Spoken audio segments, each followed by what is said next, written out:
So let's stick with Roger for at least one more movie. Let's switch decades. I would also say change marketing strategy somewhat considerably. I'll maybe explain myself if I have to. Let's go to A View to a Kill. Um, now, Thunderball, Bond's the best, and Majesties. Well, let's, the Bond experience, that's the big thing. And Moonraker, it's out of this world. A View to a Kill, has Bond met his match? It's like, well, hold on a second. Are you telling me this is like, could be the last one? It's Roger Moore's last one? I thought that was very interesting.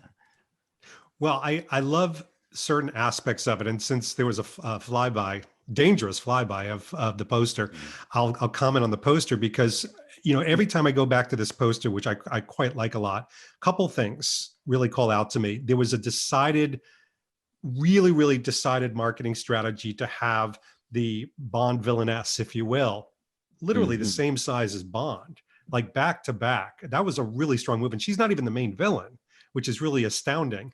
But look at how young Bond looks in that poster.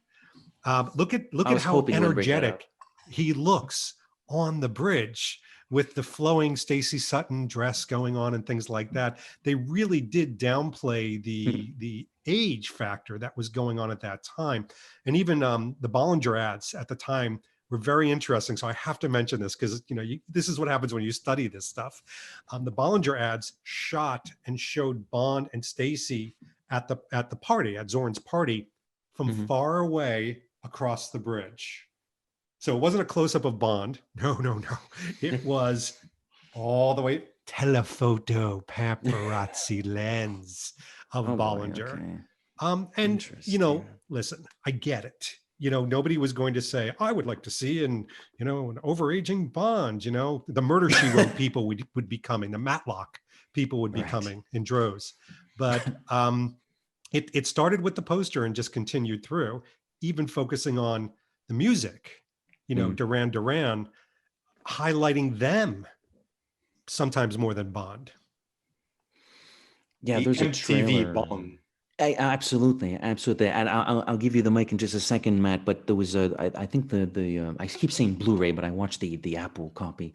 There's a trio of trailers on the iTunes version, and the first couple, those trailers are hilarious. One of them has a plethora of, do you want excitement? Do you want danger? It's a really cool trailer. Made me want to watch the movie, despite my reservations about it. The second trailer is ridiculous. The guy just repeats, A View to a Kill, a little bit of action. A View to a Kill. It's like, what is this trailer? And then the third one sort of elaborates a little bit more on Zach Zoran's plot and ends with title song by Duran Duran. I was like, well, that's interesting. That's where we're ending the last message. You leave this trailer with, we have Duran Duran this time. Yeah. It's very interesting. Yeah. It's it marks a step in the evolution of the marketing. Like I said, it's the MTV Bond. I think they had not TV spot, the music video for for at least for Octopussy. I'm not sure for 4 Eyes Only they had one, but this one Duran Duran only they had the music video, but they had a really popular band at the time, and they had an icon of the 80s, Grace Jones. Like, call her what you want, but she's an icon of the 1980s, and he pushed those elements. And Roger Moore himself was on MTV, like promoting the movie. Images from my new movie, A View to a Kill, and they were really trying to reach a new target demo.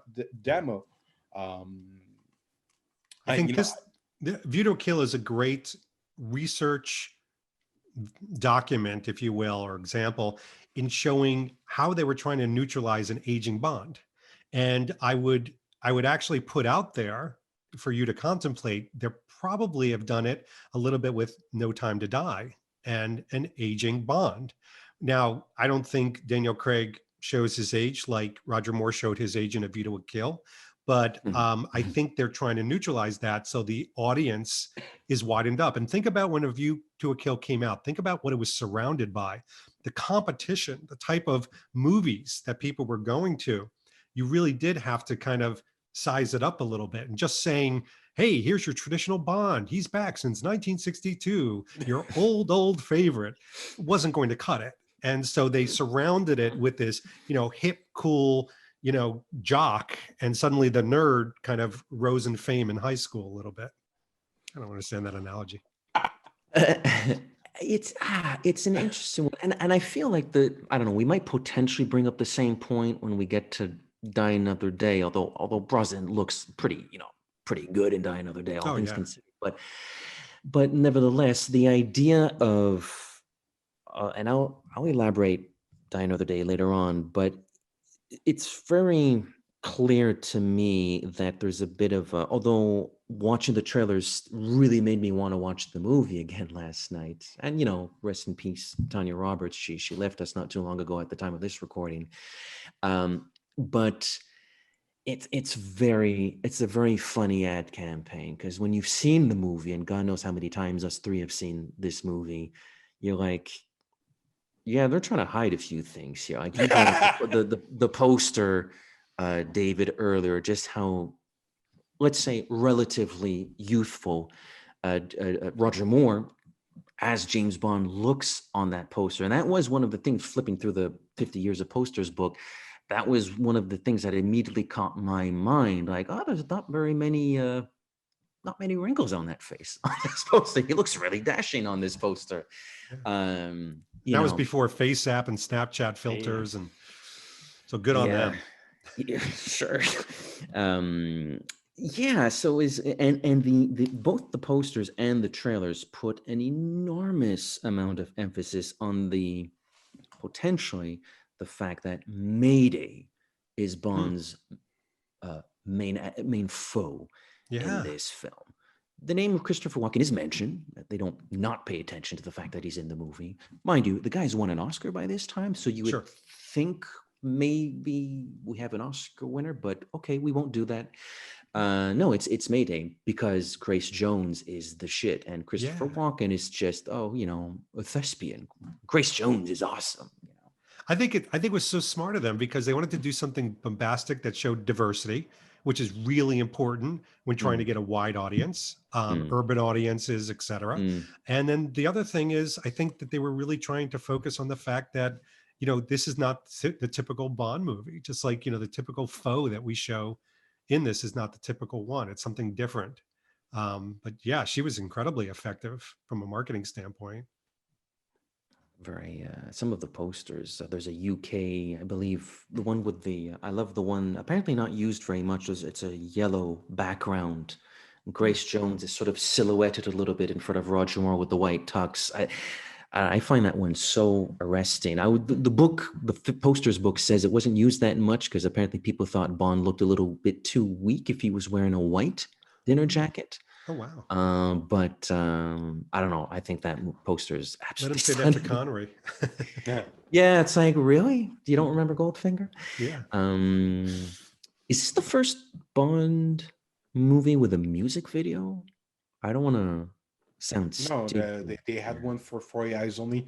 The opening credits where the title sequence was the music video. And they have one for Octopussy, but it's the first one where it's a more like Duran was like Apex at their Apex when they did that, like Shirley what's Sheena Easton and Rita Coolidge were not as big as Duran was at the time. Yeah, as far as I know. I was around, but I was like 4. I have to bring up the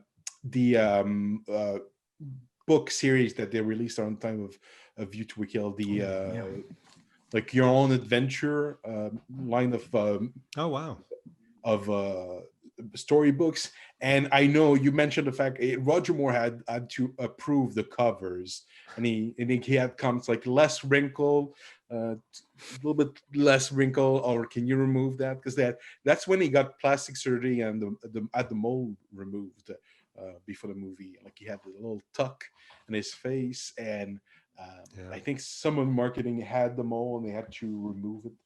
Oh, jeez. Oops. I didn't know that. Yeah, well, we have an episode with Phil Poggiali, MI6 Confidential magazine correspondent, writer, contributor, when we talked about those. It's called Find Your Fate. I think Find Yeah, Your Fate. find your Sort of, fate. Find your fate. you read a book, and the first chapter is Yeah. like the start of the story. Then at the end of the chapter, well, do you want to open this door or do you want to bang this woman? Okay, so then it goes from there. They probably use different language. Then You you want to think? bang this woman? Do you want to bang this broad? Um, so shall we skip ahead? I think a full decade, completely. And this is like, we're worlds apart, tech-wise, digital photography, computer graphics, different Bond. Bond has been absent for 6 years. How do you bring Bond back? And we get GoldenEye, which is, I thought, a really interesting campaign, a campaign that doesn't put too much emphasis on the fact that Pierce Brosnan is playing James Bond. Rather, you're a little. That is a nice cover. That's though. that's the last thing I had. I put a few things on this side. This is the last one I have. Yeah, Pierce, but they did put the marketing on Pierce a little bit. You were expecting somebody else? Yeah. Yeah, it's but the name. There's not until Die Another Day is there. Correct. Pierce Brosnan is James Bond, which I thought was very interesting. Yeah, I mean, it was interesting in the sense that they did have, the usual kind of press release flair, with Brosnan kind of kicking things off. What I found really interesting was, since we talked about posters and merchandising and things like that, they went nuts on this. I mean, they had the GoldenEye light up watch that they were doing for theater owners, distributors, and collectors. They did a GoldenEye plastic satellite dish clock, that you could Cool. purchase. Yeah, all this really cool stuff from GoldenEye. I'll take some pictures, but you could probably find it on Ruben's thing pretty easily. The thing I was around, I don't remember those things at all. Like Absolutely. I mean, but what was really cool about GoldenEye was I thought the poster and also the trailers, since we are talking about the trailers and getting people interested. I mean, that whole thing with the 00 coming out and it still gives me chills today. What do you guys feel about it? Well, go ahead. Matt, shall we? We have a friend in Montreal who has film prints of various films. We had the privilege. I guess again, 2020 is such a haze. I guess it'd be over a year ago.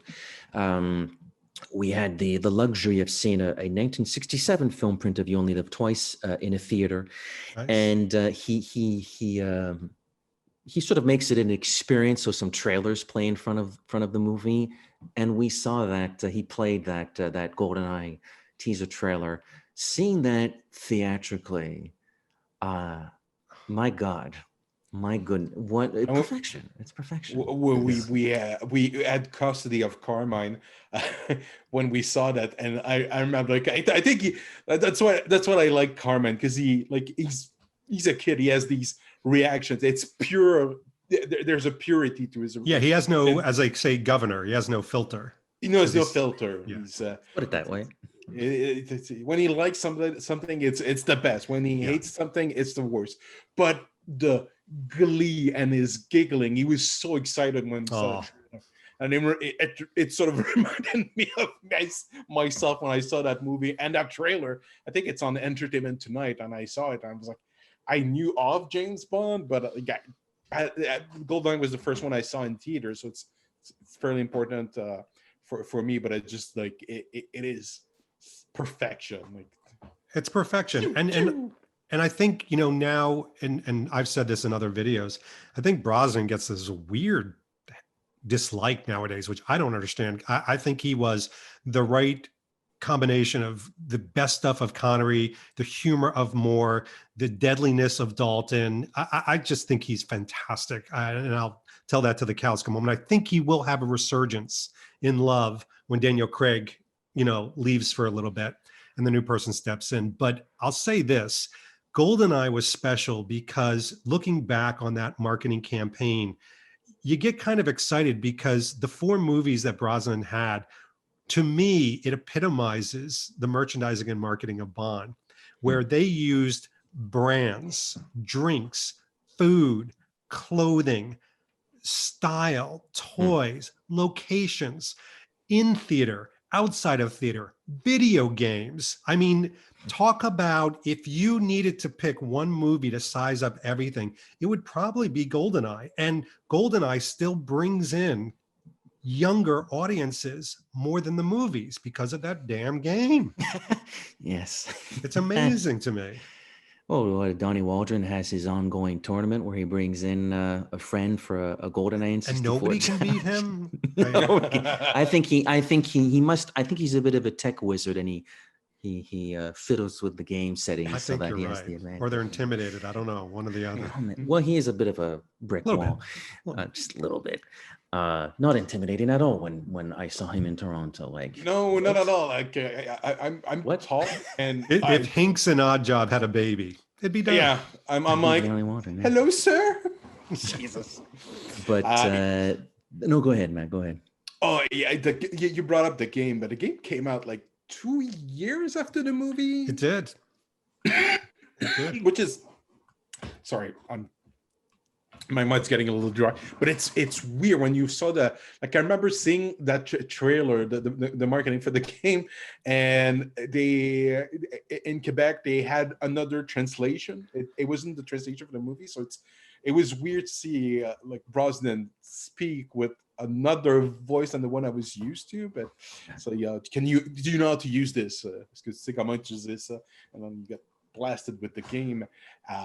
It's a marketing campaign that did its job. It's because I remember it not only didn't introduce me, but because we, as my buddies and I, got excited, we had dates and we brought them to see the movie, and they also got into it, and they were like, everyone was giggling. It was a fun time to be a teenager and having Bond back.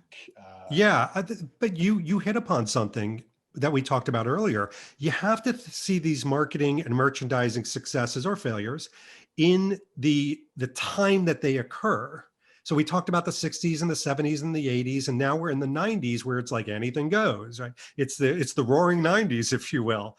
And it was a really fun and innocent time. And so people were having fun. I will tell you, there's nothing more satisfying than having a great Bond film with a great marketing campaign and strategy. Yeah. And those two really came together. When you hit some of the other films that maybe don't have as much love as a film, and then they had an incredible marketing thing, it leaves you a little wanting. Yeah, I know. I know we're not going to be talking about Spectre on this episode anyways, but yeah, I freaking love the Spectre marketing campaign, and I don't hate the movie. In fact, I think I was one of the few with you, Matthew, on that lunch table at the CN Tower lunch we had about a year ago, where I was like, yeah, I was in the, I kind of like Spectre, but GoldenEye, however, there are two things that struck me was, unless I'm mistaken, this is one of the first times a Bond trailer makes use of an original not recomposition, but reorchestration, reinterpretation of the James Bond theme. You have this, I had the names this morning and I lost them. I can't remember who they are. Two gentlemen worked on this very like rock and roll version. Whereas previously it's either that film's score or one of the Every Living Daylights trailer has like Live and Let Die music in it. But this one is, this is not, we've never heard this before. Right. It's not even going to be in the movie. This is for the trailer. And I believe that starts with GoldenEye. And the other thing, this is with the James Bond Legacy book, was bring Bond back, but we don't want him to be too much of a stuffy Englishman. We need him to be a little bit more global. We need him to be a little bit more continental. Hence, it's not Aston Martin, but BMW. It's not Anthony Sinclair. It's Brioni. So we're sort of branching out the brands a little bit. It's still European, I don't know, global, but we're going more continental. Bond is maybe a little bit more of an international figure, perhaps through the cross branding. And they still yet, I 100% agree with everything you just said. Yet they still were very smart in kind of putting those little bulbs, those little seeds of familiarity, because you did have a new actor. So you had the DB5. You know, you did have kind of the opening, iris, and so the whole idea of they're very smart in making sure that you have that wonderful lullaby of familiarity, that it's not too deviant, even though, Brosnan was one of those, from a marketing standpoint, Brosnan was one of those few Bond actors where everybody was like, well, of course. It's almost like, and I hate to overuse the name, if Henry, Cavill today was cast as Bond, people would be like, well, of course, as opposed to Daniel Craig when it was like, who? Right. Or, George Lazenby, and they're like, isn't he the chocolate guy? So I think that had to help the marketing campaign quite a bit. And he was charming. He could make the rounds from a marketing standpoint. You could put him on any show and he was charming. Witty, fun, yes, dynamic, and even to this day, I saw him on a few years back on Jimmy Fallon playing GoldenEye against Jimmy, and he's horrible at it. It's funny. He's playing with himself and fails. He by the way, he has. I've got to tell you. So we've been just gushing like Bond fans, but Ruben will appreciate this if he watches this. One of the worst Bond figure/dolls they ever made was on the tail end of GoldenEye. They were making merchandising for Tomorrow Never Dies, and they made a Brosnan doll in his commander outfit that I have downstairs. It's like this big, and it looks terrible. A reporter, you could find this on YouTube, a reporter gave Brosnan the doll in the interview. He looked at it and he goes, yes, well, that happened. And he threw it over his shoulder into the corner. It is the best marketing scene I've seen with Bond ever. You've got to find it. Yeah, no, I appreciate Pierce Brosnan. I agree with that. My guts tell me Matt agrees as well. Like, why does Brosnan get a bad? We could look. That's another episode. We can bring you back on for another episode to discuss, the bad rap of Brosnan. By the way, they all do. If you're in Brosnan's age, Dalton got hit. If you're with Dalton, probably more got hit. So, I guess so. So I guess in about a year or two from now, assuming No Time to Die comes out, in a year or two from now, we're going to have to brace ourselves for the Craig was a bit shit, wasn't he? I was like, really, was he? I don't remember that. But we'll fly the flag. Don't worry. Yes. Oh, we'll fly. We all have our personal favorites, but I keep saying, I think I've told Matt this on or off mic, I don't know.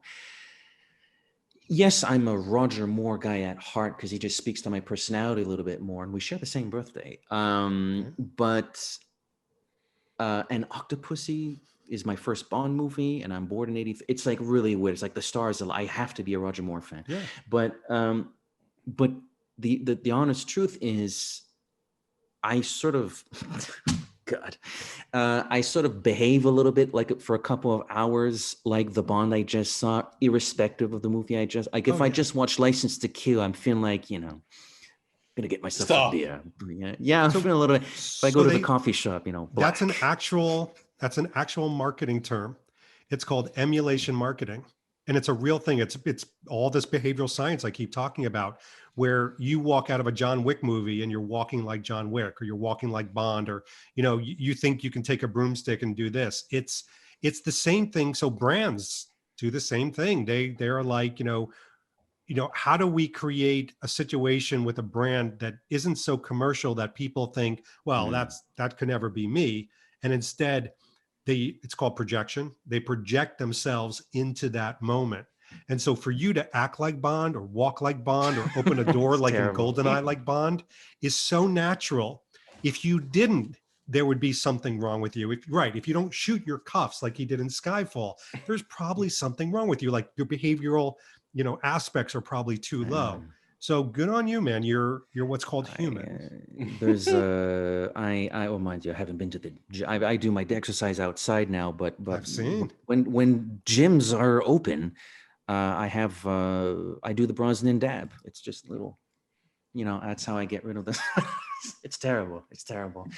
But I like the tagline on the posters for GoldenEye: no fears, no limits, No no substitutes. substitutes. That's right. Very interesting. It's very confident. It's very confident. It's the same ad as Sweet and Low Sugar.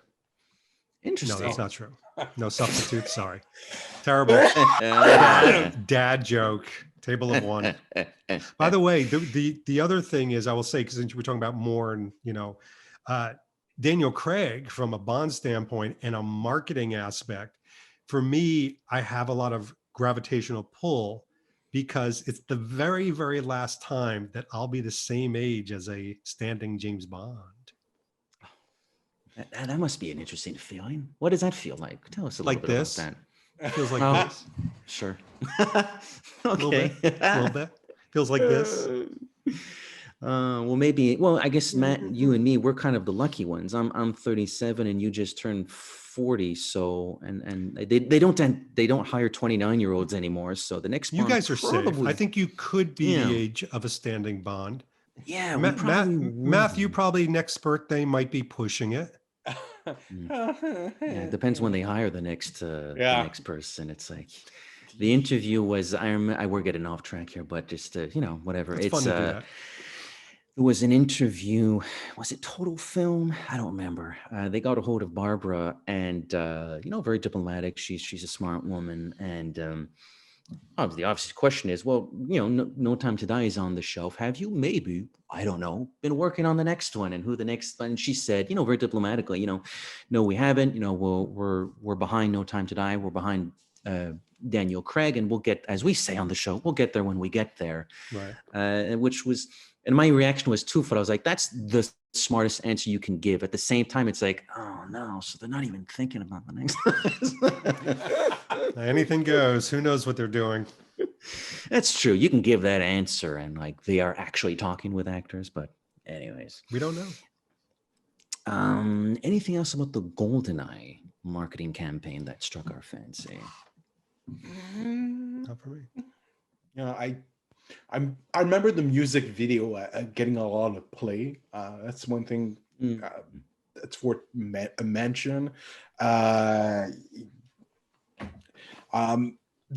No, was this the first movie to get a DVD release? I feel like it is. Because I remember when they started to do those DVDs with all the documentaries.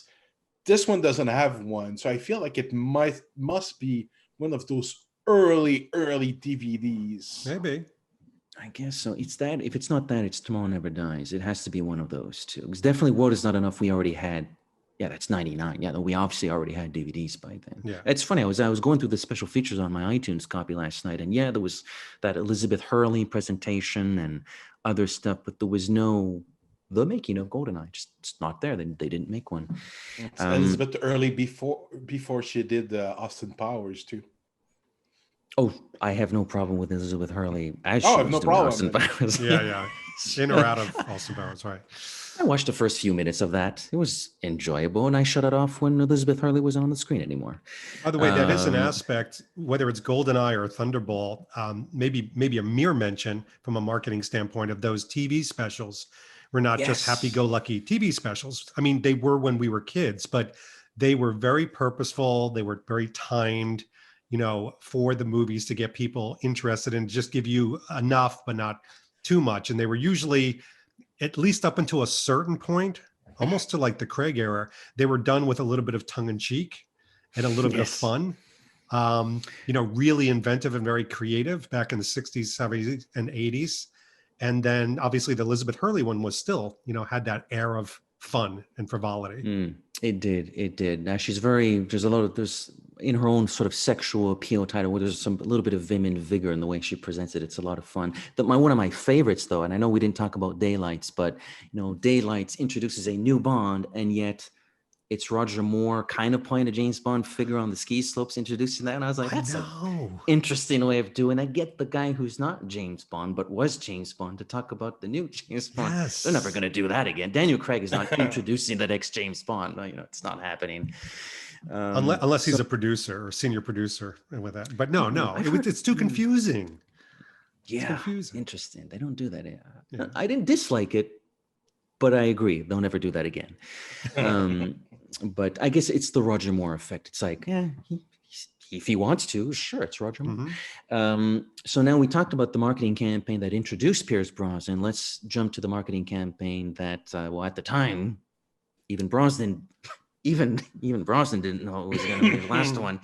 But the one that ends his reign, Die Another Day. Yeah. And this one, you know, as I've studied this again over the years and obviously was a part of it, this was an interesting one for me because it does harken back to the example of not a wonderful film, even during its debut. It's not that it got worse over time. It was not really embraced wholeheartedly. It still isn't today, obviously. In many cases, it's still kind of fun.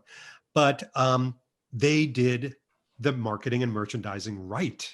So, you know, Philips, you know, shaver had their shavers. Brioni was front and center. Like the brands well ahead of time knew where they were going to be, when they were going to be, and how they were going to market themselves.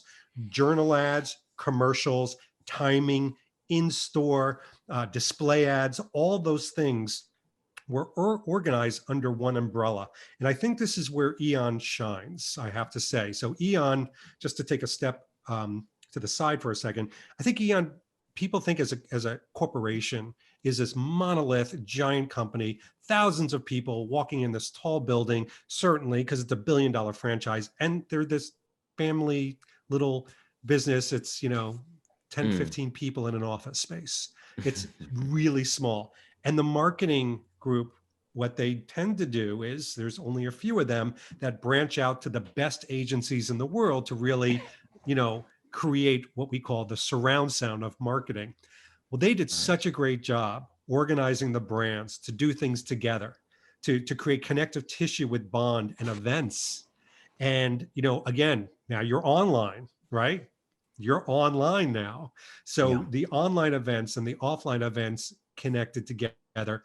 The colors that the brands had to use had to be similar colors. They had to have an icy, frosty effect to them because that was one of the core themes. So the Bond Bible, you know, really did push people to a certain direction. So it feels to me as a marketer, very cohesive and very complete. I even have a pair of, kid you not, it's in a tube, and there are light up plastic ice cubes that you can freeze and put in your drink that say Die Another Day on them. I mean, that's how crazy and specific they got with this campaign. Ice cubes that light up blue. I wouldn't trade them for anything. I'm sure you would. Well, first and foremost, that those can't be very easy to find, Don't think so. man. And if someone is selling them, it's probably not for a dollar or two. Yeah, right. But that's interesting. The color scheme, and obviously I will defer to you for that sort of commentary because you know this stuff a heck of a lot more than us. But I'm not even sure if that's something I would have noticed that the cross branding would have had the same cut that Eon, the marketing minds at Eon would inform their partners that, okay, you know, this product, but when you package it, when you present it, it's got to be blue. It's got to be a little bit cold because Bond is the coolest. Matthew knows this, but you know, very often, actually, most marketing campaigns, regardless of the subject, there's things like mood boards and color boards, PMS colors, and things like that. So you're actually in this particular case, they had to use certain aspects of that in nearly everything that they did, except the Japanese. Except the Japanese, the Japanese posters. It's like they're red and green. I was like, that has nothing to do with the movie, but they're on their own little island. It's fine. Literally. But go ahead, Matt. For the poster, they had the poster itself is blue and white. You have Brosnan, Halle Berry. The marketing really hit on Brosnan and Halle Berry as she's heavily featured in the trailer. She was on all the advertisement, and the title itself is red, so it strikes out. And I'm thinking now, red, white, and blue. It's sort of the Union Jack poster. So they're elements. And I remember they had products for ladies. They had makeup, brown makeup with Halle Berry's face. You could, like, I remember going to stores, and years after the movie came out, they, like, maybe a few months before Kiss No Way Out was coming out, they still had promotional material from Die Another Day. I remember seeing that shaver that you mentioned, and I was thinking of buying it just before, because I'd seen it in a store, and when I went to get it, somebody got it before me. Bastard. I must say, the teaser trailer is probably one of my favorite trailers of the entire franchise. It's one of the last ones that has narration. With you around every corner, there's danger. You live every day like it's your last. And then that CGI, you see, well, hello CGI. It's 2002. CGI bullet comes out of like an icicle pistol, and it's like, wow, what an awesome trailer. This is an amazing trailer. This is, by the way, there was an attempt between The World Is Not Enough and Die Another Day to market to young children. They had spy kits, and they had like secret goggles that you could see in the dark, and, listening devices. And basically it was just kind of rebranded. Interesting. Yeah, Bond branded types of like spy toys that you could get, where people could focus on espionage and intrigue. It did not go over well. It kind of sat there in the bin. I think a lot of it had to do with, what they were fighting against as far as other toys and video games. So didn't really go anywhere, but it's probably interesting to mention. That was the Die Another Day marketing campaign. There were toys. It was part of it. Interesting. Well, I know I've got some of the pieces downstairs for sure. Interesting. I think I saw them on Ruben's site. Yeah, and they still have those type of toys now, but they have a generic spy gear type of thing to this day, but they never went. They never went to see Mission Impossible IP holders to put, let's put Tom Cruise's face on this, and they never went back to Bond. But it's a shame, because I think with a proper marketing campaign, because they never did any promotion for it. Like, I found out years after the fact they had toys like that, because I never saw those at my local Toys R Us, and I'm a toy collector. Never saw those. You've got to dig now. I mean, Die Another Day, with those types of things, you've got to really dig, because I know that one of the things that was interesting about Die Another Day is when you went back to try to find these things, you found out that it was kind of limited. Like, they were out there, but they weren't out there in droves. So, and they didn't learn moving forward. I guess not. Oh, actually, maybe further to that very point, David, would you say Die Another Day as a piece of marketing, proved to be one of the first great hurdles that the Bond brand faces when trying to attract a younger audience? We talked about A View to a Kill, and that was a little bit funny because, the poster makes Roger Moore look so much younger than he clearly is when you have already paid your ticket and you're stuck in the theater room. And here we are again. Now, Brosnan in 2002 is younger than Roger Moore in 85, and he also took pretty good shape of himself when he was making those movies. But he's, flirting with his 50s. It's the 40th anniversary of a very old franchise with a lot of tradition behind it. And I know the tradition is why we like Bond. But, you alluded to the point about these toys for children, but it didn't really sell. And like, lo and behold, what have they done for kids throughout the whole Daniel Craig area? Is Die Another Day maybe a case study of how difficult it is to market Bond for the young ones? It could be. I think there's been some, what I've observed as relatively obvious mistakes in marketing to different generations and genders. So, for example, I know that today, I'm sure Eon would love, a much larger portion of their audience, of their fan loyalty base, to be females, and probably younger females to boot, or younger men or families. But what happens is sometimes you can't forget, Marvel does this very well, and Lucasfilm now, you can't walk away from your core foundational audience, and you can't walk away from the tropes, because even young people are finding out that like John Wick is still worthwhile to them, even though it's for different reasons than your father might. So I think it could be a little bit of a research play there. Be interesting to explore it. Yeah, because they do. I think it was you, David, saying that they learned from their mistakes, and now that we'll be talking about a couple of Daniel Craig movies. If we look at Casino Royale, Quantum, Skyfall, Spectre, and now No Time to Die, I'm not a brand and a toy expert, but like 5 movies, how much stuff is out there for? Well, okay, so let's talk about this. So I think Casino Royale does a very good job in selling a movie. One of the things they had at the same time, though, they were fighting City Hall, and a lot of people saying, that ain't a Bond. He's blonde, and I don't know him, and maybe he's too short. And, there was so much, kickback against him that, I think they, at the time, of course, now it's all Daniel Craig. See where we've come in 5 movies? But back then, it wasn't really about that. It was about James Bond. And I think they did a nice job selling that Bond was back. I mean, the music, the David Arnold music is all there.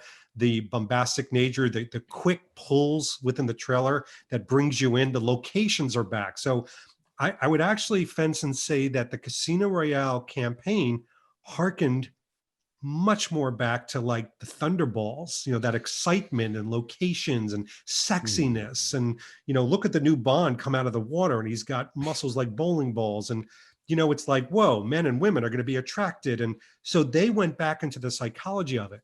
They lose that, or maybe, no, I don't want to say that. That's not fair. That's mean. It's not so much that they lose that with Quantum.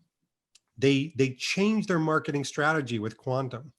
And it seems like now that they've known they've had a win, it's let's remind them the fun and excitement and the love of Casino Royale, and use that as a tailwind to drive Quantum of Solace.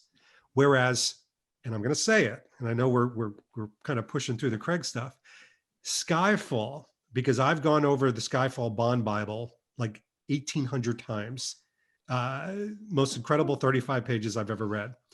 And they talk about in things in Skyfall, it is such a great historical read because they talk about target demographics. So their primary target demographics in Skyfall, they know, are 12 to 49-year-olds with a male skew. The secondary is Bond fans and action fans. And why? Because they know from a commercial standpoint, they know the Bond fans are going to show up to Skyfall. Do they need to appease them? Sure, they'd like to appease the fan, but they had things like positioning synopsis.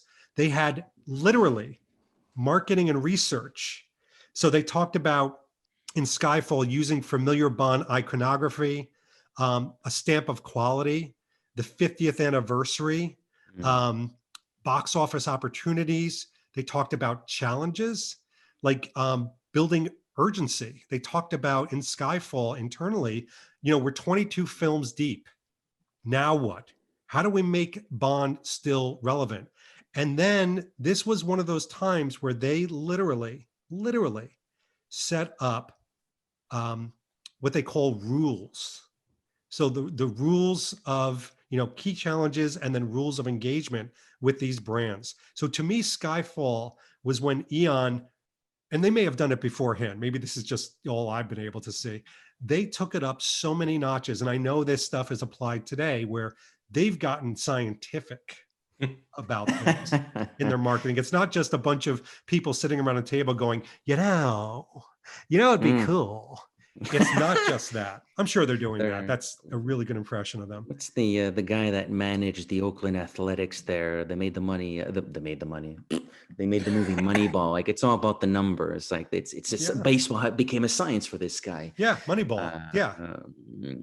I think Well, it's book two. and It's to not the just- point where distribution, for example, they would look at the international markets, not, oh, do we need to change the language, but awareness of Bond 23, which what it was called at the time, and Mm. awareness of Daniel Craig. And they would show, for example, in Germany, it's really high, but in Japan, it's really low. So do we need to amp up certain aspects of a poster different in Germany than it does in Japan? I Interesting. mean, it's based on awareness scientifics. And they looked at total grosses of The Bourne Ultimatum, Inception versus Casino Royale, and all the things that they could weigh down to domestic appeal of the different actors. I mean, this is when, and again, mea culpa, they could have done it beforehand, but to me, it was so interesting because Skyfall took this top layer of marketing that we know as laymen, and I'll include myself in there, and built 14 different layers of it to then come up with a plan of action that was just unbelievable. And it's one of the reasons why it's so successful. That you know what? With each successive film that we're talking about, I'm like happier and happier we brought you on for the show, because this is like no, but I mean seriously, this is like, first of all, Bond Bible. What? Bond Bible? And these layers and the evolution, the growth, and the increasing sophistication in the tactics. It's not tactics. It's to market this brand as the decades change, as the actors change, and you have more, you know, the elements you were bringing about the Skyfall studies about, well, you know, here's what doesn't sell as well in Japan, but sells really well in Germany. So we have to adjust accordingly.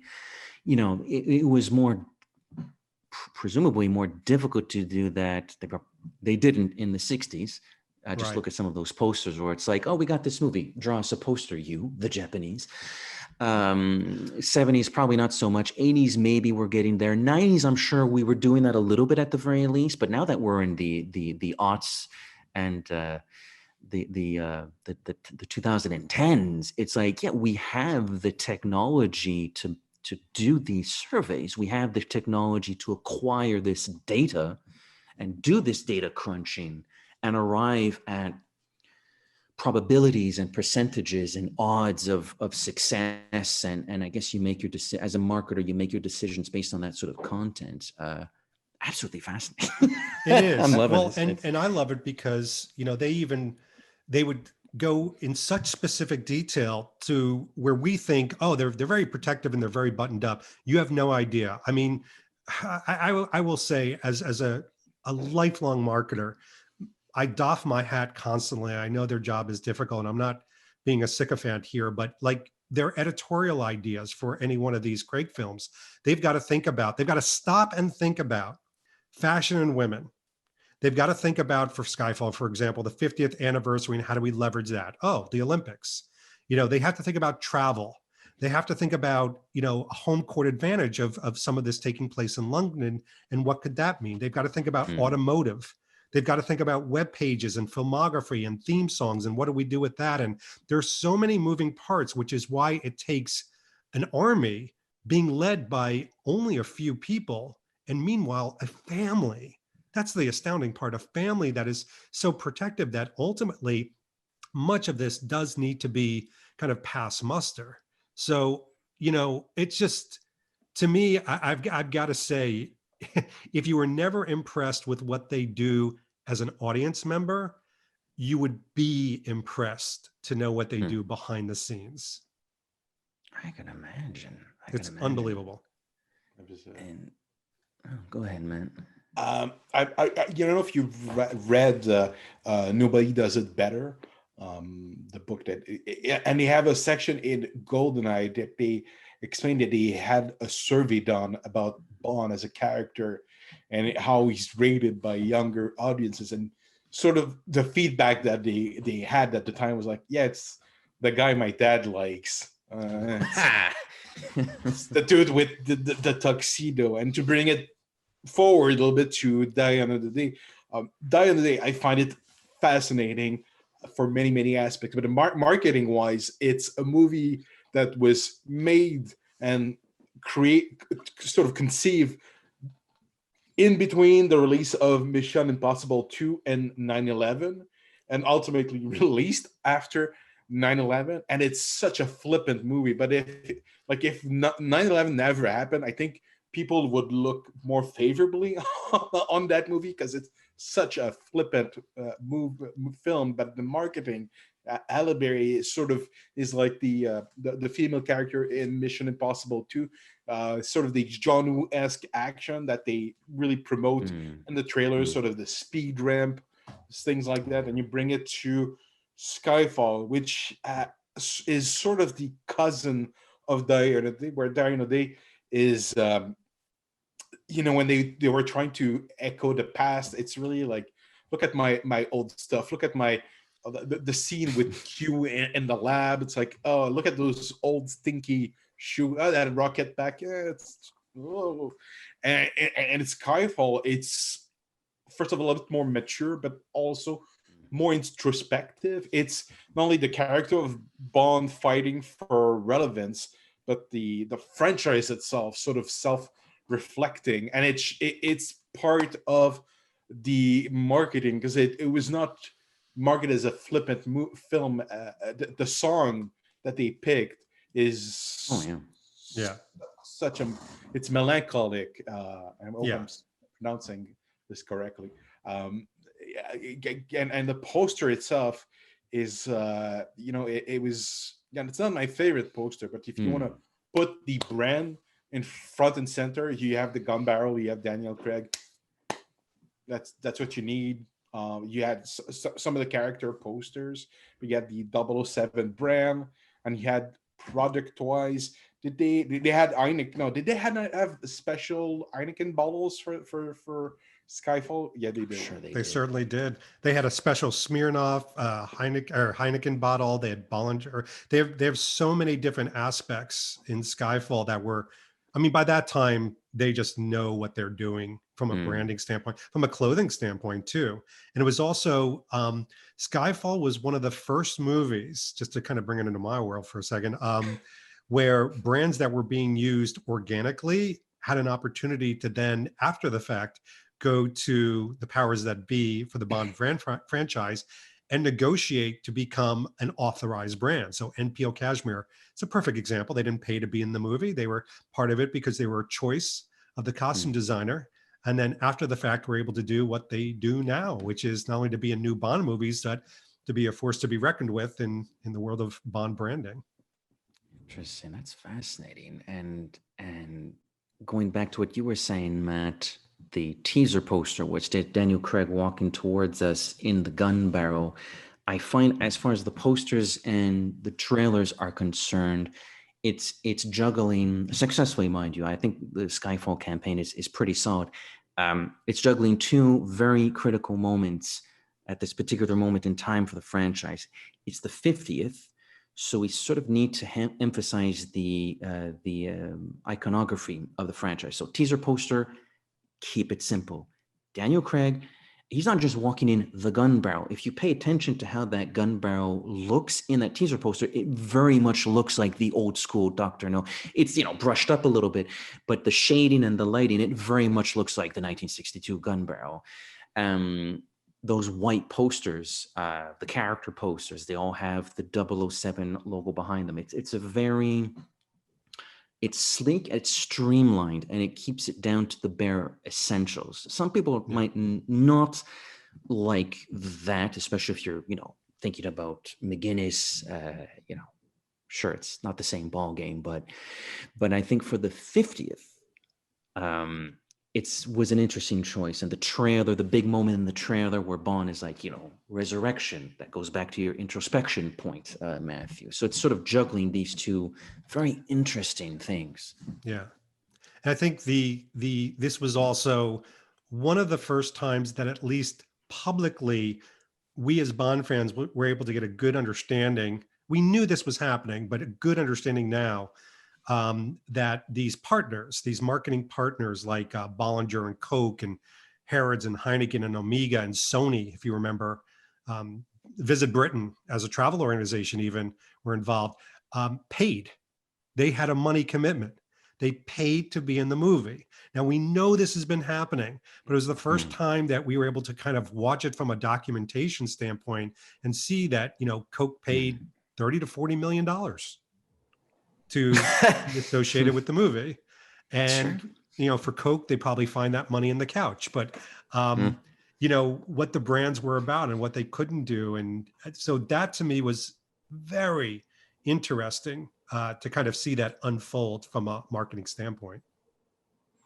I don't want to get my movies mixed up. I'm going to say Skyfall, surely, David, or maybe even Matt, you'll correct me. Is Skyfall the film where there's a marketing campaign? I think it's in London, in like a shopping mall or a train station, and people are like challenged to run through a course and through obstacles, be your own 007. It might be Coke. I don't remember what it is. Is that Skyfall? It's Coke Zero, and it's for Quantum, right? It's for Quantum. Okay, sorry, got them mixed up. All right. At the end of the sort of the race, they had to sing the 007 theme. Yes. That was impressive. I like that's Quantum of Solace. They've done some really cool stuff. Yeah, for sure. So, which we'll skip over Spectre, although I'm sure in some shape or form we'll get to Spectre's marketing campaign in a future episode. But we're living it. No Time to Die. We've already broached it a little bit for all sorts of fascinating little reasons. A very particular marketing campaign, a stop and go campaign for reasons completely beyond their control, obviously. Yeah. But a very stop and go campaign. It's like it reminds me of when I was doing trips with my family. Somebody has to go to the bathroom. Somebody is hungry, so you have to always stop. Just this is. I was thinking of that last night. I was like, it's kind of like that, yeah. What is there anything about? I was thinking about the No Time to Die campaign, and there's not. What is the through line of this camp? Oh, Daniel Craig. Daniel Craig is I guess is the emphasis here. Those trailers are suggesting this is the mission that changes things. We still don't know exactly what that means. Yeah, I mean, I think that's what I always think about these campaigns is what is the promise. So you take, the emotional, you take the functional, you tie them together, you get the promise of what that vision is. The promise does seem to be that this is going to change everything.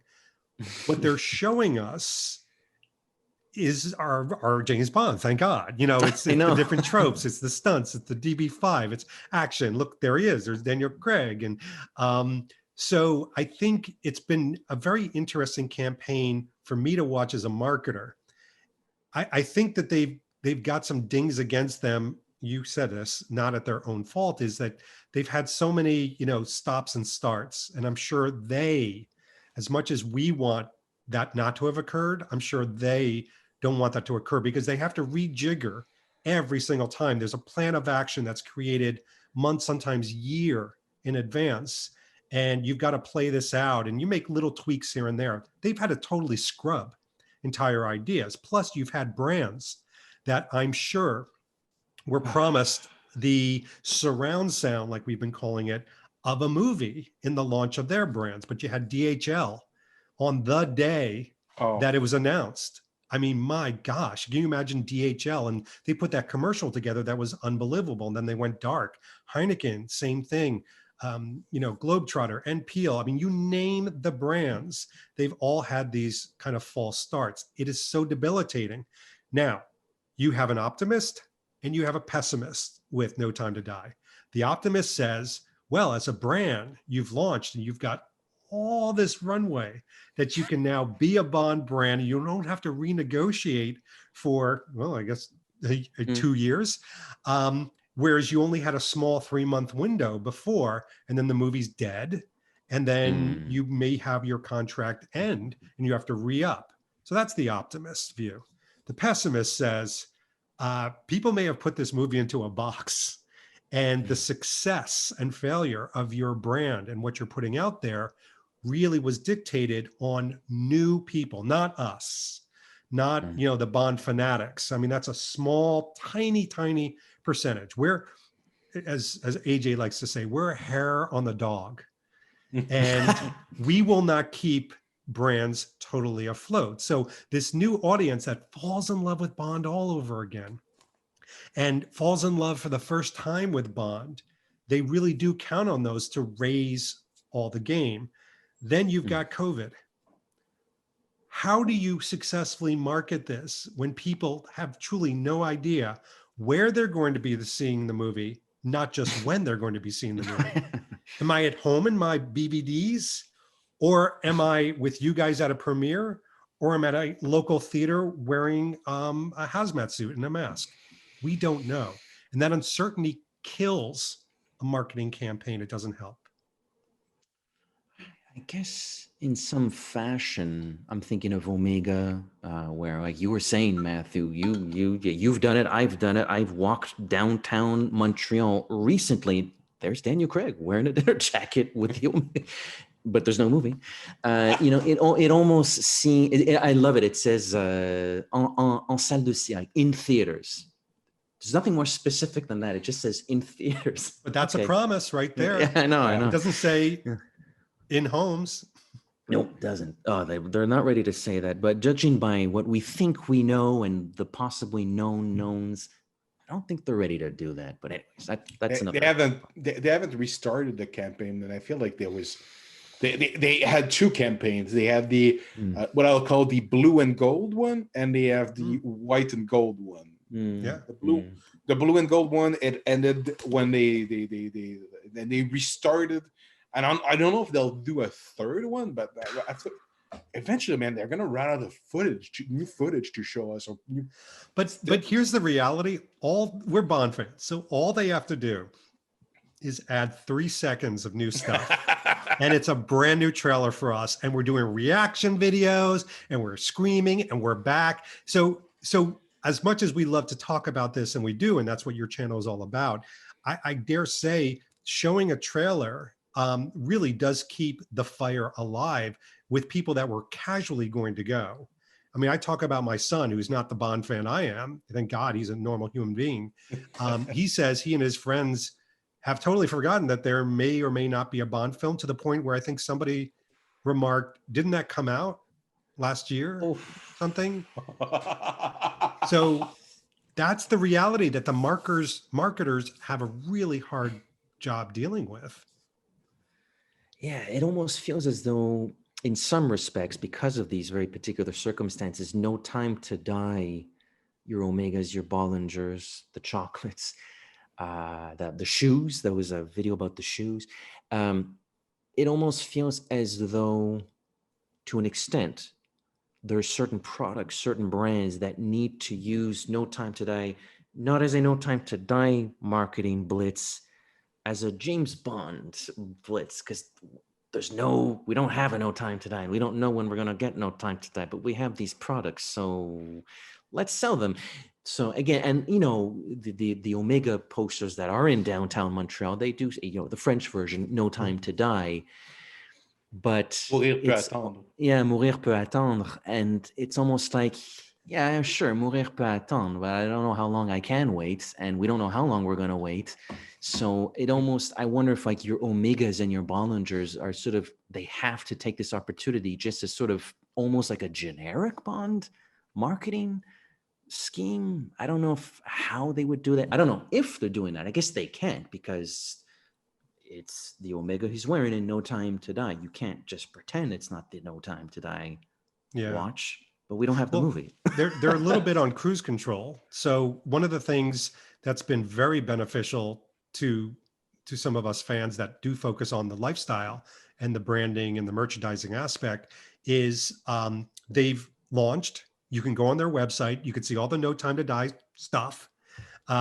It's out there. Their YouTube videos are out there. So they have choices to make. They can engage people that will talk about those things as something fresh and new constantly. Or they can just hope that people are occasionally visiting them. But hope is not a strategy, and hope is not a marketing strategy. And asking somebody to come to your website is very antiquated. People don't come. You have to insert yourself into their journeys. So what a lot of these brands have been very smart about is engaging people that are content creators like us and sharing just information. Sometimes it's a blurb, sometimes it's a picture, sometimes it is physical product, and saying, you know what, we're not going to give you guidelines. You work outside the box, and just what do you think of this? And then suddenly you have discussions that last far beyond what you had forecasted, what you had budgeted, and what you had scheduled, and it becomes organic. And so, you know, I will say this, the Bond franchise was a little late to this versus like Lucasfilm and Marvel, but they're there, and that's great. And it's really helping to create a tethering of time and marketing as we go forward with No Time to Die. Interesting. I mean, you gotta work on the fly under these circumstances. Yes. Make lemonade out of lemons. Yeah, no kidding. The posters. What do we think of? Because I find the posters for this one have been fat. Oh, sorry. They've been interesting. They've been a little bit all over the place, which I don't dislike. But I think unlike maybe Spectre and certainly Skyfall was, for the reasons we elaborated earlier, intentionally streamlined. I find they've done a little bit of this and a little bit of that with No Time to Die. You got the Sin City poster that's like black and white and really gringy and dingy. You got your IMAX Matera motorcycle poster, which is my favorite. You have we now have two varieties of the character posters, the gold and blue, you were saying, Matt, and now the white and black. We have the traditional Photoshop. This is the final poster, or was the final poster. Like, I find this is the first time in a while where a Bond movie's really doing, we had the autumnal poster where he's got his gun against the wall and No Time to Die is written in black, like on the wall. You know, they've really, it's like, here's an idea. An idea. I'll say this about the posters. I think that some of the ones that you mentioned, for example, the one that has the composite of all the people, which was one of my favorite because it looks to me the most like a Star Wars poster or an older James Bond poster, or one of the, you know, Spielberg-like posters, was really only used for a calendar. So it didn't really come out in like a poster form. They used it for a couple product shots. So it's very limited, which is really surprising. The sweater one, I like the NPL sweater one because he looks kind of like badass Commander Bond. Like he's got to kick ass. I think that was very effective. And it reminded me of some of the more effective Spectre ones and Skyfall ones where he's walking to camera. He looks kind of badass.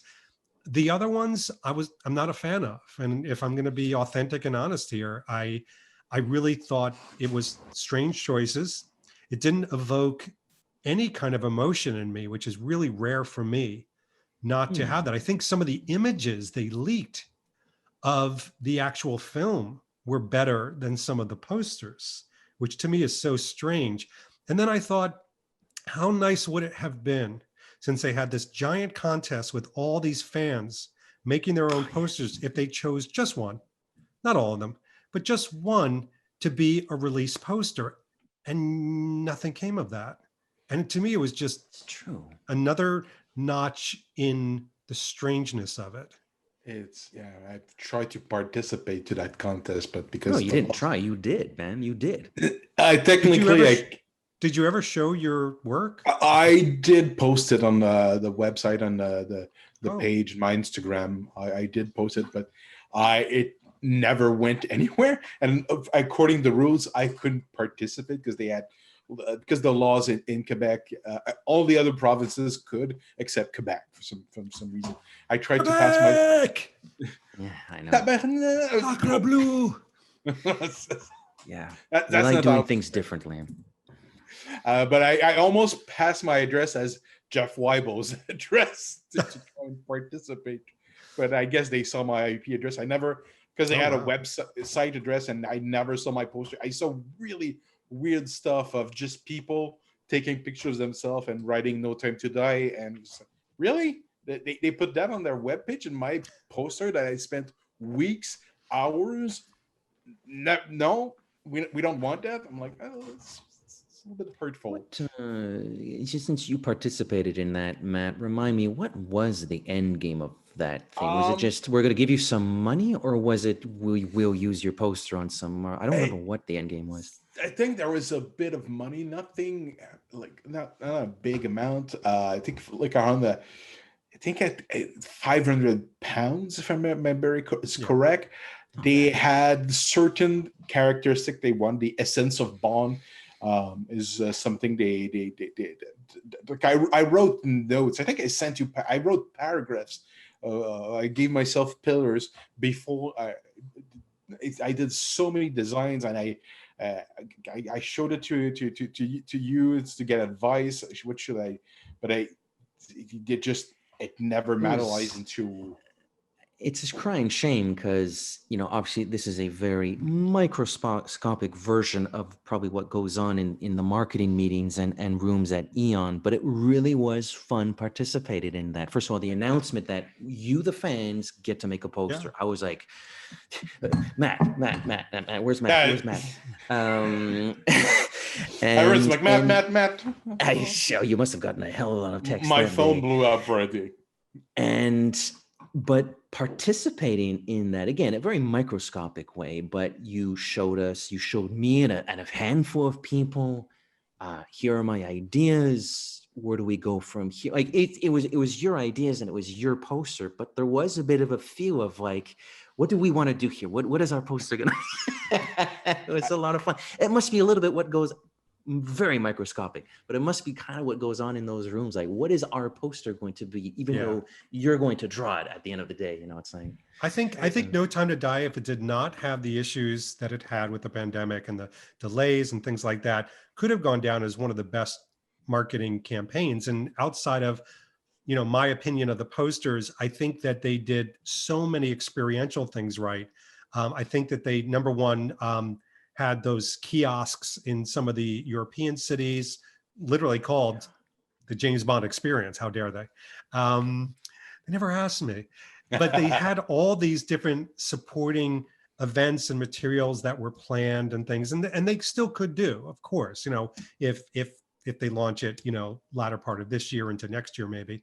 But the campaign itself, I know they were really planning some and did some things that were very exciting each time. Even the second time when we really had the Charlie Brown Lucy football scenario pulled out from us, I think they had some exciting things that were launched and done.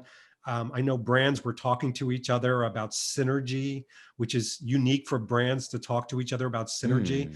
I think that No Time to Die, however, by the traditional Bond fan and just, everyday Bond fan, gets dinged for maybe leaning a little too heavy, and we hinted to this earlier, to luxury items that are very expensive for most people, that the value proposition versus how much pocket change they cost do not match. And where are the things for the casual Bond fan that wants to buy something for $3 or $5 or $10?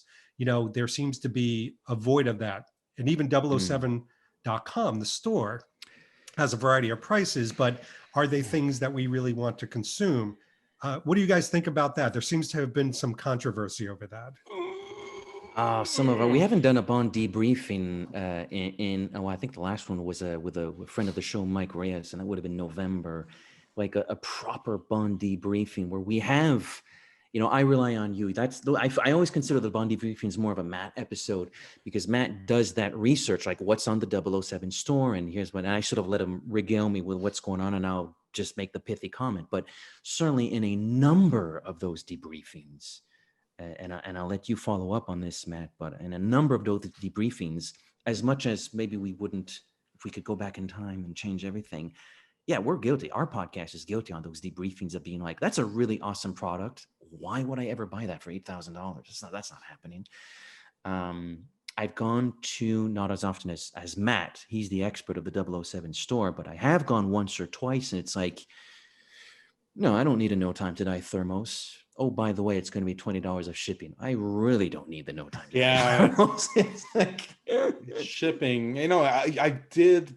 I tend to buy stuff that like I'm a toy collector, and I am a compulsive buyer by nature. So sometimes I'm but the 007 store really annoys me for their shipping fees. It's like I bought those baby onesies for my nephew, and it was pretty expensive just for the shipping. Mind you, I was super excited to shove him in those things, and now it's so funny because he's about a year old and some change now, and when I see him, his name is Thomas. So every time I see him, I sing his name, but I'm going dum dum dum dum dum dum dum dum dum dum dum dama dama dama, and he starts shaking. I'm like, I'm turning you into a Bond fan. Yeah, I'm gonna make him a Bond fan. But I bought the placemat. I bought it off eBay because the store shipping was killing. It was $30. It would have cost me $60 to get the placemat. I'm like, no one can buy that. The coasters I bought off another merchant because they were too expensive, and that's just the shipping. And now some of the products, the classic is the not the backer. What's the backgammon set? Oh, the backgammon set. Right. Beautiful set. It's beautiful. Yeah. It's hard to argue those, the backgammon set or the Octopussy robe or some of those. I think you've got the different ranges, and it's a tough haul because, I mean, to me, I could see 1 or 2 movies ago, even before No Time to Die, they were making a clear and conscious decision to lean towards the luxury market, even from, the fan and, marketing to it to get these luxury brands involved. And as you know, with luxury brands, you don't have to sell quantity. It's because of the pricing on it. So it's so obviously there. I personally, as someone that consumes those, I can appreciate them, but I also really miss walking into a simple store and seeing James Bond toys, or James Bond, things and pencils and pens that they could just grab and go with. And now it just seems to be a little bit more complicated. So maybe it's because of the audience won't gravitate to them unless they're like my age. I wonder though. On the year 2000. Oh, sorry. No, please go ahead, man. It's fine. In the year 2000, I remember buying lighters that had the James Bond posters. Like 20 years later, you have to pay if you want a James Bond lighter, it's the Zippo that's $50. I don't remember how much I paid for mine, but it shows you that, yeah, like you said, they're really pushing it's more expensive, high value merchandise, which I'm like, yeah, I like my Zippo lighter, but like for the casual fans that just wants to have a Roger Moore's face on his lighter, they don't cater to those people. Yeah. They have some T-shirts, but still, again, you're going to pay $30 for the T-shirt itself, another $20 for shipping. Why can't I have that at my local Walmart? Just a T-shirt. Yeah, well, it's interesting. So Hot Wheels sent me the new No Time to Die car, and it's a part of a review that I'm doing. I think you guys will appreciate, where it's merchandise, James Bond merchandise that you can buy today for under $10 a piece. And in there is it's the Johnny Lightning V8 saloon car from No Time to Die. It's the DB5 with all the weathering on it from Matera. That Hot Wheels sent me. And it was so exciting to get a plain box from Hot Wheels. And just like we did with Star Wars figures, you opened it up and you saw the packaging and you pulled it out. And I'm like, this thing retails for $5.99. And yet I'm getting the same emotional connection and giddiness that if I was to open up an expensive piece of clothing. I'm like, why are we not doing this more? I know we've got the Funkos, which are a little bit of a butt of a joke, I think, but still appreciated by some. But imagine if you could turn the tide of things, where 75% of it was focused for people that didn't have a lot of pocket change, but and then the other 25% were for those people that have the heavier, thicker wallets, and you could still appease them. I wonder it's a dream I have. It's a very wonderful dream. I have a dream. It's a great dream. I'll give you that much. But there's a part of me that wonders if we're going to not break new ground, but maybe democratize a little bit the brand of Bond with the announcement of the video game. Now, these days, I haven't purchased brand new video games in a little bit. I sort of forgot that, like, what? That's $80. But still, most people buy video games. It's a fantastic industry. And if I want to buy a PS5 or whatever, I can. And it's accessibility. I think nobody was expecting the video game announcement. At the time we're recording this, it was about 2 months ago. Nobody was expecting the video game announcement. It came out of seemingly nowhere, unless you were really, really, really in the know. Calvin Dyson's reaction video, just the guy's over the moon, bless his heart. I wonder if that could be a watershed moment insofar as maybe bringing it back. I was completely unaware of the Hot Wheel toys. That's very interesting. Yeah. I'm not going to buy Hot Wheels, but the idea that, there's a $5 James Bond toy out there on shelves. Hadn't seen that in a while. If you walked by it on the shelf for $5.99, you'd buy it. I'd buy 6 of them. Yeah, who am I kidding? I'd probably buy it. I'd probably pick it. I'd give one to you. I'd give one to Carmine, one to Jean. But Edgar, the timing of that video, I agree with you. I think the video game has the potential to bring in new audience, to reinvigorate things. The problem is timing. Timing is always the issue. That video game's not going to be coming out for a year. Yeah. And I shouldn't even say this because this may date as badly as a rock star. Hopefully the movie will come out before a year's time passes. So the video game will be after the movie debuts, not before. Yeah. Well, at least one thing they don't, or it does not seem, based on the very brief plot synopsis of this video game we have, it has nothing to do with No Time to Die and probably not even Daniel Craig's James Bond. So they do have that freedom, probably based on what very little we know.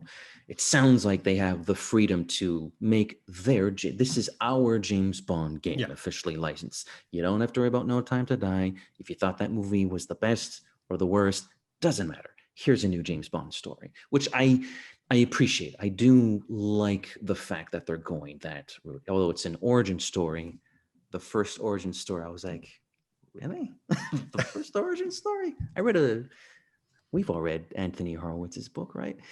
But anyways, so I guess, are there any No Time to Die specifics or sweeping marketing elements that we want to broach here? We've run the gamut. I think I remember that now. It's I'm gonna try and use my memory. I think it's over maybe 2 years ago that Ian made a big announcement, and I think it's when we first spoke with Bill Koenig. They hired this. I don't remember the guy's name, but they hired a guy to help sort of promote the Bond brand, and he was like, I remember seeing comments like, "Oh yeah, 2000 whatever is going to be the year of Bond. We're going to push the brand as much as possible." And I mean, like we almost got the movie released, so they stopped like days before. Like we're all making plans to go to London. We're like literally like hours, and we almost still went. Yeah, we did almost still go. We almost still. Yeah. Oh, me and Jason Google mapped the shit out of London. We're gonna do this. Oh, yeah, we still have that map eventually, one day. But yeah, it doesn't feel like it's the year of Bond. I'm comparing to other franchises that have, Star Wars felt like the last couple of years felt more like, oh, it's Star Wars back. Compared to Marvel, when Avengers Endgame came out, it was the year of Marvel. You still have like Ziplocs with Iron Man on them.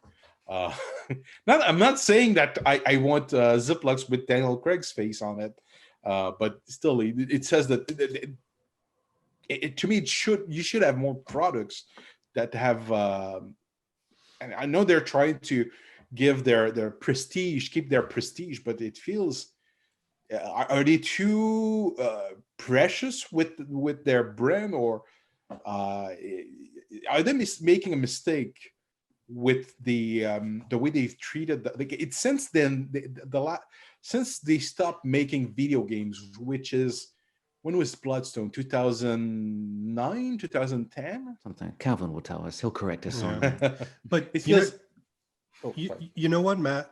I would agree with you, except I know in the marketing business, people are very much on ROI, return on investment, and benchmarking. So if they were to benchmark Skyfall as $1 billion Bond movie, over $1 billion actually, as the most successful one, and a benchmark one in doing it right, they would say no. We should do exactly what we did there. You know, we shouldn't do Ziploc bags, and we're not Marvel. And you know, all we need to do is make 1.2 billion. We'll be very happy with that. The problem they have now, the challenge is reality, and the reality is they're in a pandemic, and they'll continue to be into the after effects of the pandemic when this comes out. And what I'm worried about, I'll kind of put this on a crescendo, is that the wonderful experiences that we enjoy as, I'll say, fanatics, as not just Bond fans, of going to London and premieres and debuts and launch parties and toasting champagne and traveling and hotel stays, may take a back seat. And that's part of the noise. That's part of what we call amplification. That's part of the megaphone of saying there's a new Bond movie, and it's not just for Matt and Edgar and David, it's for everybody. And I think that might be a problem for them. I think that's going to be a challenge because they may not have that same effect, which is why so many of us are saying, please have it in theaters. It's not just being in a theater. I mean, theaters can be noisy, distraction. They could smell bad. They can have sound issues. They don't have my clean bathroom next to me. But the theater going experience is about the community and event aspect. And so I think I'm nervous about that going forward. Yeah, it's I don't know how much we're branching off here, but you know, the Wonder Woman 84 situation, you know, whether they're making money or not, notwithstanding, but the fact that they made this, that we're talking about a different studio here, Warner Brothers and AT&T and Time Warner, but the fact that the studio made the decision, you know, the coming weeks and months will probably generally tell us whether they're successful or not, although they're being very cagey about some of those numbers. But that's a huge decision. We've made this $200 million franchise-based movie. Go ahead and stream it. I know in the States, David, you guys can watch it at no extra cost. Up here, I saw it. I rented it. You had to. It's a PVOD. It's premium video on demand here. Oh. We don't have HBO Max. But it was funny. It was Christmas night. And I was on the couch. I have a projector. I was watching Wonder Woman 84 in my living room. I was like, this is a weird experience. I kind of like it, but it's also really weird. Some people are going to go crazy over it. They're going to love it. Some people I'm sure have loved it when we're out of this. And from what we think we know, because Eon does like to keep their cards close to the vest, bless their hearts. From what we think we know, they're staunch traditionalists. Good for them. How is that going to play out in a world where we've rented Wonder Woman 84 in the comfort of our living room? That's going to be. I don't think you can use Wonder Woman 84 even as an example of success or failure, because, you know, it may have helped, like you said, subscriptions of HBO Max. You know, certainly not to drive people into theaters. I think some people did go to the theater, but more importantly, and excuse me for saying this, I know this is an opinion of me and, you know, hundreds of millions of people, it's a craptacular film. The film is absolute poop. And I loved the first Wonder Woman. I mean, loved it movie, to where when I was done with Wonder Woman 84, and it took a lot for me to get through it. Oh my God. I got so angry, and I asked my friends, how'd you feel about that film? They're like, we're angry. Exactly. So anyway, the reason I say that is I think we've got to wait. If they're looking for that balance of you can go to the theater or stay at home, you got to wait for a good movie. Because here's what's happened with HBO Max. They've had a record cancellations of their subscriptions after Wonder Woman 84. And when people realized that this movie was made in a toilet. Sorry. Was that subjective? I haven't No, seen no, it. no I one will haven't notice. seen it. Honestly, I was. Matthew, you're the luckiest guy in the world. I wish I was you today. Wow. I would Okay. give so there's a whole premise in there where the bad guy, grants wishes, which Yeah. that's all. I don't care about spoiling this movie at all. Oh, don't worry. I wish for my 2.5 hours back. Yeah, it's look, this is not the Wonder Woman 1984 detour. Rise of Now it is. Skywalker, Wonder Woman 84. Which one? Which one? Oh my god. I have issues with it. It is not a perfect movie. I think I was having messenger conversation with Jason because he saw it too, and I think we're on the same wavelength. We like the ideas it's going for. We like the concepts. The execution's a little bit whoops. Anyways, but whatever. Hold on for a second.